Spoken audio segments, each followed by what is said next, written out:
Hello, everybody, and welcome to the very first episode of Comics Explained. I'm your host, Shook Knight. Wanted to invite you to just listen to my meanderings about anything comic book related. Trying to offer non-comic fans a breakdown and review of older comic book stories that their favorite movies are based on.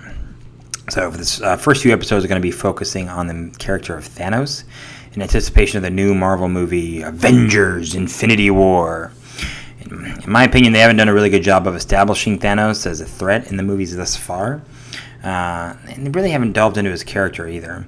I actually love the character of Thanos, and a few years ago, like way before the first Avengers movie, I actively sought out and voraciously read almost all of his comics appearances. Today, we're going to be quickly summarizing his creation and previous appearances in the 70s and 80s. But my main focus is going to be on Thanos' Quest, issues 1 and 2. This is the lead-in to the Infinity Gauntlet miniseries, which is the main focus of the MCU adaptation. Couple of little bits of trivia out of the way. Thanos' first appearance was in an Iron Man issue, strangely enough. In 1973, Iron Man number 55, for those who like to remember issue numbers. I don't, so I've got a cheater available. He actually got the Cosmic Cube that same year. And the Cosmic Cube, it's kind of weird. It's basically what, if you've seen the Avengers movies, the Tesseract is actually based on the Cosmic Cube. It's a little glowy cube, basically. And it has, pretty ill-defined cosmic powers, like you can kind of alter reality and stuff like that by doing it. And his main goal was to acquire power, obviously. And so he got it. There's a crossover between Captain Marvel and the Avengers in 1973 and 74. That's how we got it then. Come out later in 77, he was actually turned to granite by a character named Warlock. I'll be going over him just a little bit later. He's actually one of my favorite characters, too. He participated a little bit in the death of Captain Marvel in 1982. That was a pretty big watershed event in comics in general. The first graphic novel available. And then he's resurrected in 1990, which kind of brings us up to the current state of events that we're going to be talking about. I won't be delving into those previous issues for two reasons. Number one, they're not relevant to the MCU. I've kind of noticed it works a little bit like this. The further away from the current comics, the more it doesn't really stand relevant at all. The original Iron Man took place in a cave in Vietnam, not even in the Middle East. So a lot of those older stories don't really have much relevancy to the movies nowadays, and they're kind of mining more of the more recent stuff. But anyway, number two, I read them actually too. Like I said, I try to read everything that Thanos has been caught in. But I didn't really enjoy him that much. Maybe it's just me. I mean, I know it's part of my problem, but reading older comics is sometimes like watching an old science fiction movie. You spend more time being distracted by the bad special effects than you do focusing on the storyline or what it has to present. So it just seems dated is basically what I'm getting at. Now, the important things story-wise that are gleaned from the previous storylines, Thanos is from Titan, which is a moon of Saturn, a real moon, obviously not with aliens crawling all over it. But there's a race of people living on there that are kind of godlike. They have a lot of godlike powers and stuff like that. He's a son of a guy named Mentor and Suisan. Now, it was later revealed that he actually killed her, his mom, but more on that much later. He had a brother named Eros, or otherwise known as Star Fox. We'll be covering him too. And of course, he was an erstwhile father to Gamora and Nebula. So just like in the movies. So a lot of this is going to be very, very similar. His main goal was the acquisition of power, just like the Cosmic Cube, and Captain Marvel smashed it, rendering it inert, basically. Don't worry, it came back. They always come back in the comics. His last encounter was with Warlock, an artificial human being that has also pretty ill-defined cosmic powers, but he was in possession of a Soul Stone, which Thanos was trying to get and use for his own nefarious purposes. On a creator's note, Thanos was actually thought up by Jim Starlin, a pretty darn good comic writer. He specialized in oddball cosmic type storylines, as we will soon see. A lot of people don't know that Thanos was actually modeled after Darkseid. A lot of people say that, actually. DC Comics villain was created by Jack Kirby. It's hard not to see the resemblance, to be honest. It's pretty much a pale, an imitation, but in some ways better, some ways not so great.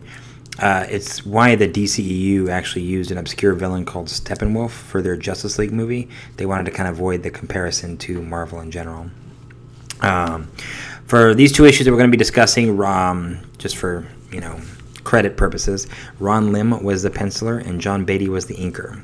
I think their artwork is thebomb.com, so I'll be using their screenshots quite a bit to kind of show it off a little.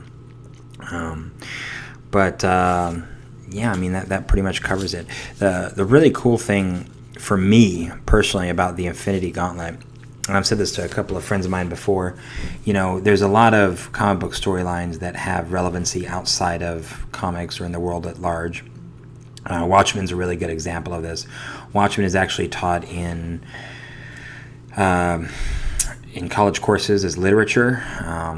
It was actually on Time Magazine's 100 greatest novels of the 20th century. And it's generally considered to be a really high watermark for comic book storylines. You can take a lot of the lessons learned in that, Dark Knight Returns, Mouse, any really highfalutin stuff. You can take lessons learned from that and apply them to the real world. And those are the type of comics that, if I were to give a comic book to a friend that's never read one, that would be the one I would pick because they would kind of introduce them to the medium. Infinity Gauntlet is not that. It is pretty much just comics for comics' sake. I always say it's like mainlining straight comics, superhero insanity. They just go for broke. Both the writers and the artists just go nuts with some of the concepts and whatnot. So, it's not something I would give to somebody right away, but it makes it pretty exciting that the Avengers or the Marvel Cinematic Universe has been building up to this moment, to where everybody's excited about it. Everybody's excited about the new movie coming out. It's breaking records already for pre-sales. So everybody's excited to see something that's been excited me for a long time, almost like a guilty pleasure, basically. So, anyway, with that being said, no more preamble. Let's get straight into it. The first thing you'll see on Thanos' quest is Thanos staring into the Infinity Well. This is basically kind of takes place after he got turned to stone. At the end of the 70s, he's dead. He's in death's domain at this point, and I don't remember if it was established this early, before this or not, but he is actually enamored. He's in love with death, and we'll see death in a minute as a personification. Actually, he's not in love with the concept of death. He's in love with the being that is death. So he's kind of musing over it. This Infinity Well is something that exists to kind of give you a view of the world of the living. And you can see some stuff on there. So he's just looking into it, kind of gazing into it, a little bit contemplative, excuse me. And then one of Death's minions comes and collects him, and as you can see, she's pretty badass. She's got a robe on, a purple robe. She's got a skull, although she'll switch back and forth between a skull and an emo chick, so that'll be fun. And she's sitting on a throne of skulls, so... but it appears that Thanos has been actually tasked with something. See, Death has noticed that there are more people alive today than have ever died. She's like, that's not right. I'm Death. I want to see more people dead. So she, says she's going to restore Thanos to the land of the living and give him more power so that he can acquire this. So he can do this. He can kill off half the population of the universe. Not just of the Earth, the whole universe. Now, he's thinking that it's still not going to be enough, or maybe for his own reasons. He happened to discover while he's looking in the Infinity Well information about the soul gems, as he calls them. Now, the guy brings up, because Death doesn't talk to him directly, she talks to an intermediary, right? So the guy brings up, oh, you tried to use these previously, but he's like, no, I tried to use them as a sword, but they're more like a scalpel. I didn't realize what it was I had. So I would like to go and acquire these things so that way I can achieve the goal. So he pretty much convinces Death to let him go on his way. She reintroduces a craft that he usually sits upon, very similar to the one that was in Guardians of the Galaxy, which is sitting on it and giving orders to Ronan, the bad guy from that one. So the very first thing, excuse me, I got a cough drop going on. Very first thing that he tries to do, he's going to be collecting one of the Infinity Stones, and they're in the most of them, they're in the hands of beings called the Elders. Now I'm going to stop for a second and explain this. Marvel Comics over the last 50 years introduced all kinds of weird cosmic entities. One writer will introduce one writer will introduce the other. You'll be seeing them all throughout the Infinity Gauntlet series. All those of the universe are kind of old beings. There's quite a few of them. He's about to go visit a being called the In-Betweener. He's just like those characters on the old Star Trek, TV series, black on one, white on the other.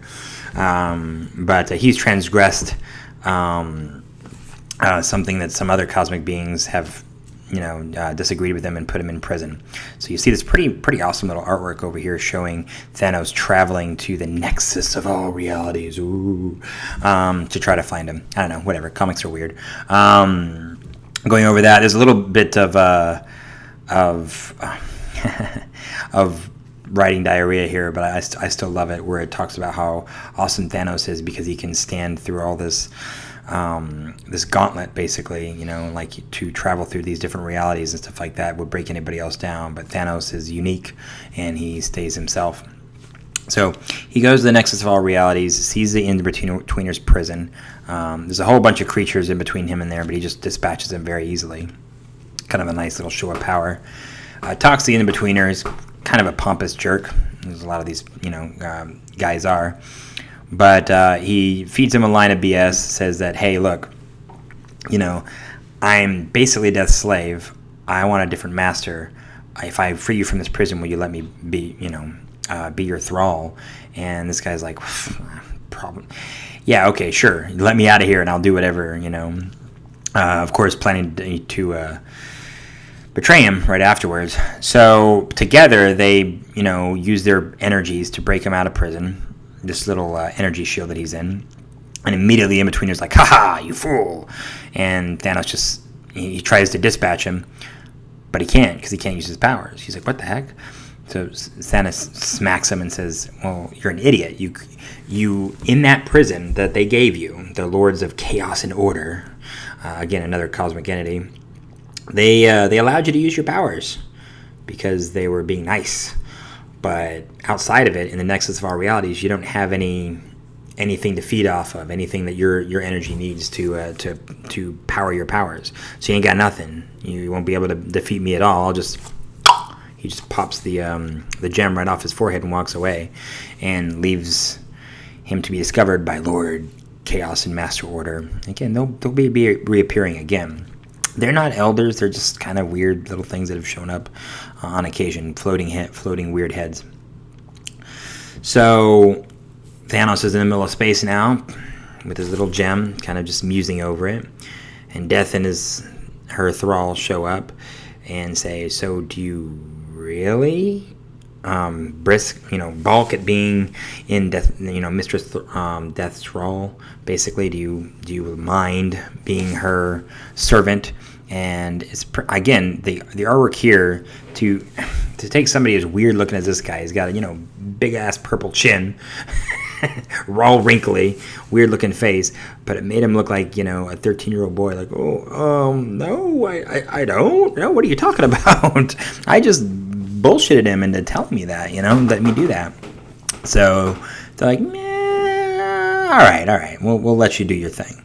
So, but at the end of it, he kind of confesses in voiceover that now he knows he's being watched, so he's got to be careful. So there's a little bit of ambiguity there. Maybe he was really hoping to join the In-Betweener, or maybe who knows. But he's a little bit savvier than he's letting on. So next up, he's visiting another Elder of the Universe called Champion. This is one we haven't seen in the Marvel Cinematic Universe as of yet. Who knows if we'll ever see him. He's kind of he's not that great of a character. Excuse me. He's just basically a brash brute fighter.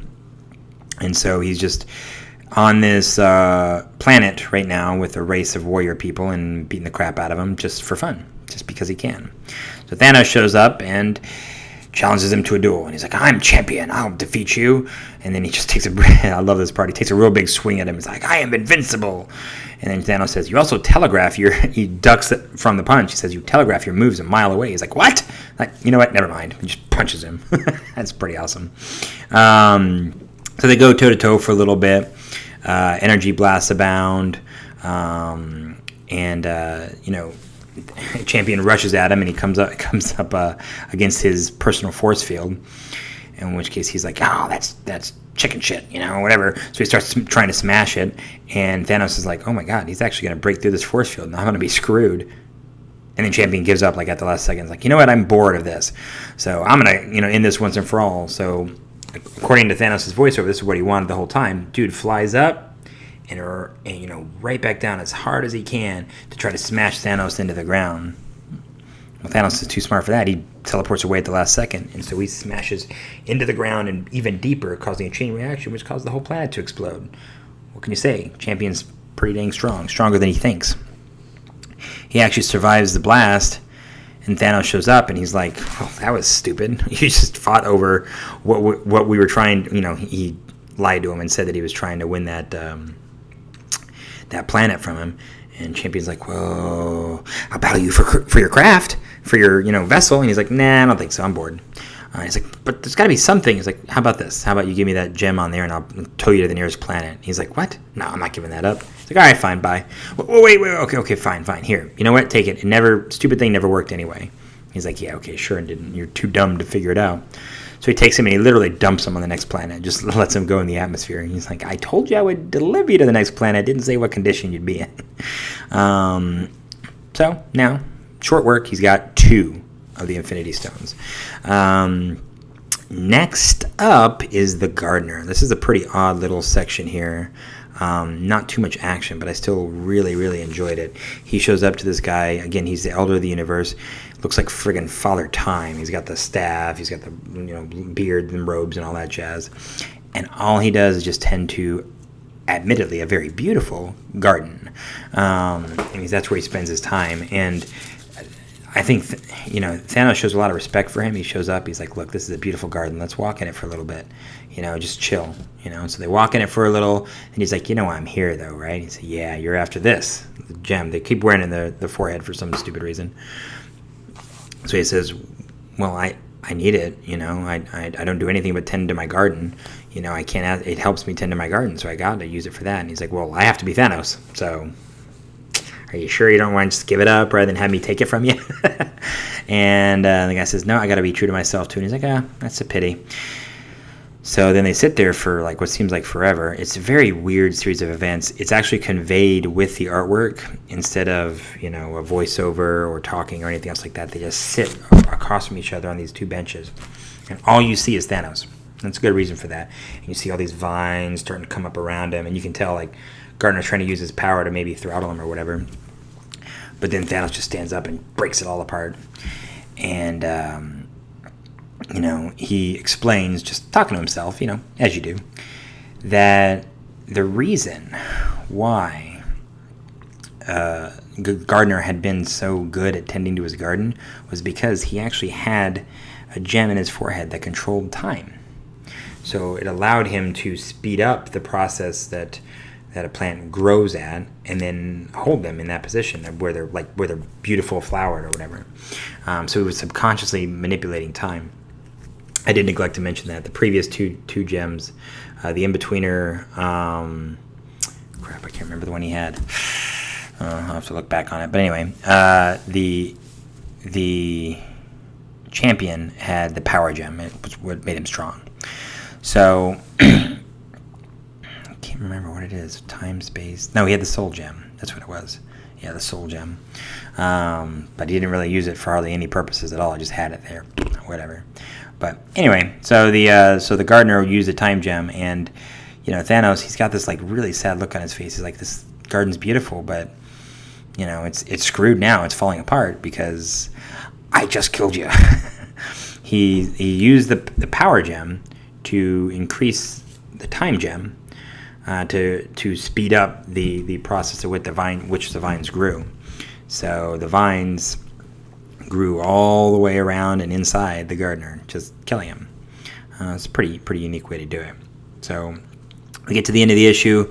Thanos is on his little chair, just looking at the viewer, being like, "Yeah, I'm a badass. That's what's up. You know what's going on."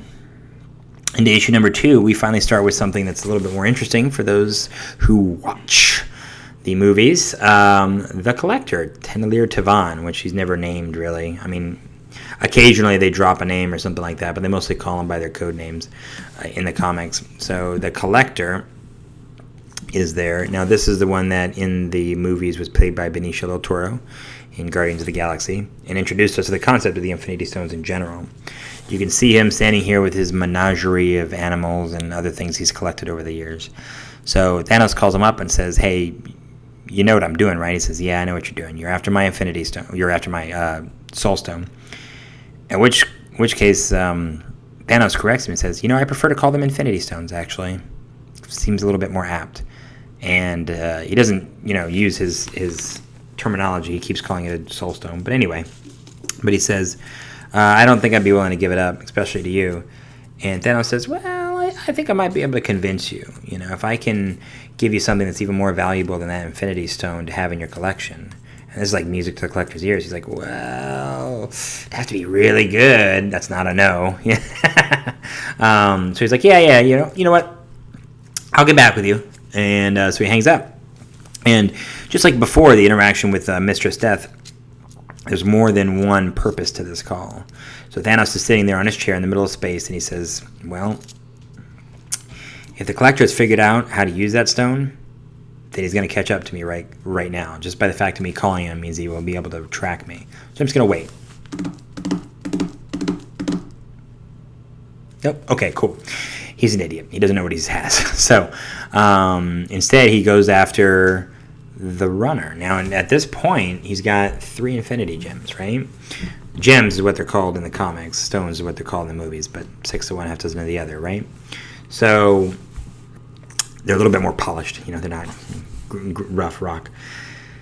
So he's noticing that the Infinity Gems are actually kind of allowing him to find the next one. So it's kind of easy for him to track down the next one. It becomes easier and easier with each one. So he goes to the place where the runner is at. This is the guy who looks, he's gold-toed, head to toe, awesome looking, silvery, shiny skin. But, he runs really fast because comics are weird sometimes. That's his power. So anyway, he shows up and he's like, "What the heck? The gem said he was supposed to be here." And then boom, boom, boom. He gets knocked off his craft. He gets his craft demolished by something that's running really fast. Go figure. He's running through space even. This, how powerful the guy is. So he shows up. He's like, "Yeah, I heard about what you're trying to do, and you're not going to be able to do it. You're going to have to catch me first." And he just starts literally running circles around him, just kind of enjoying himself. And so he's like, "What? I don't know. Why do you want all these gems?" And so he starts explaining it. And this is a very big clue into the creation of it. He says that a long, long time ago, there was one being. It was the embodiment of everything.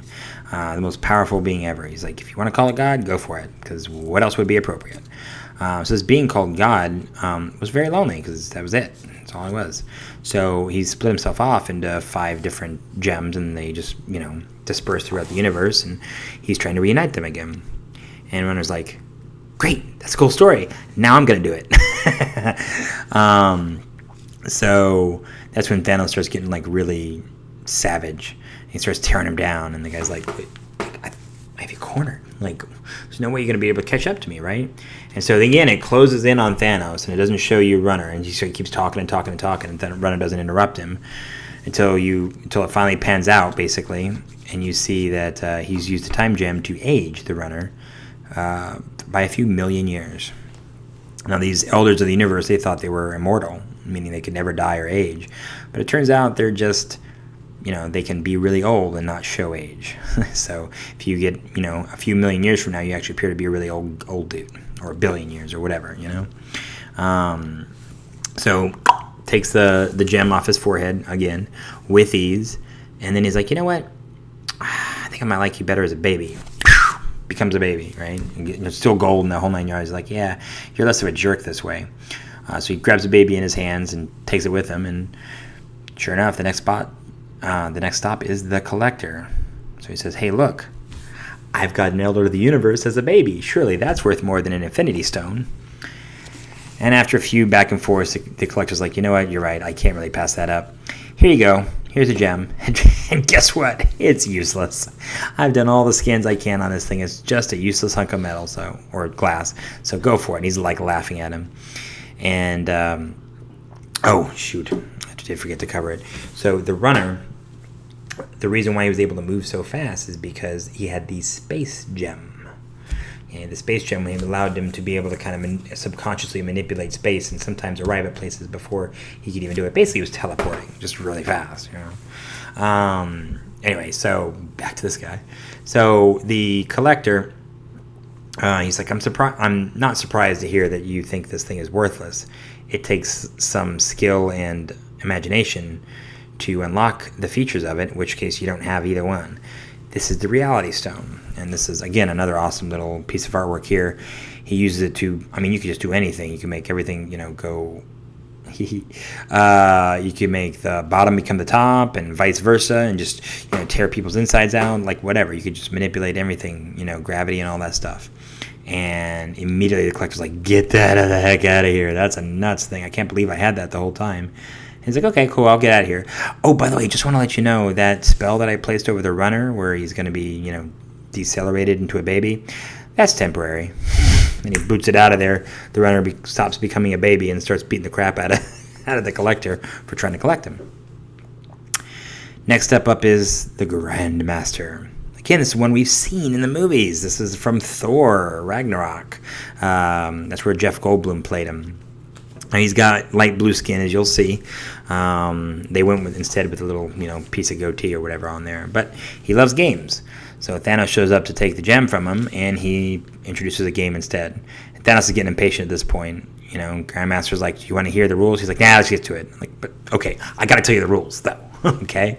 So he has this, like, circuitry or whatever, you know, little orb that has a force field around the gem to protect it. You know, so if anything happens to me, it'll be teleported out of here, and the teleporter will explode. You won't know where it's going. And Thanos is like, it's impressive. All right, fine, I'll do it too. So he throws all the gems up, puts a force field around him, and says, that force field is set to deactivate in the event of my death. There's like a long pause. He's like, I'd like to play for the highest stakes.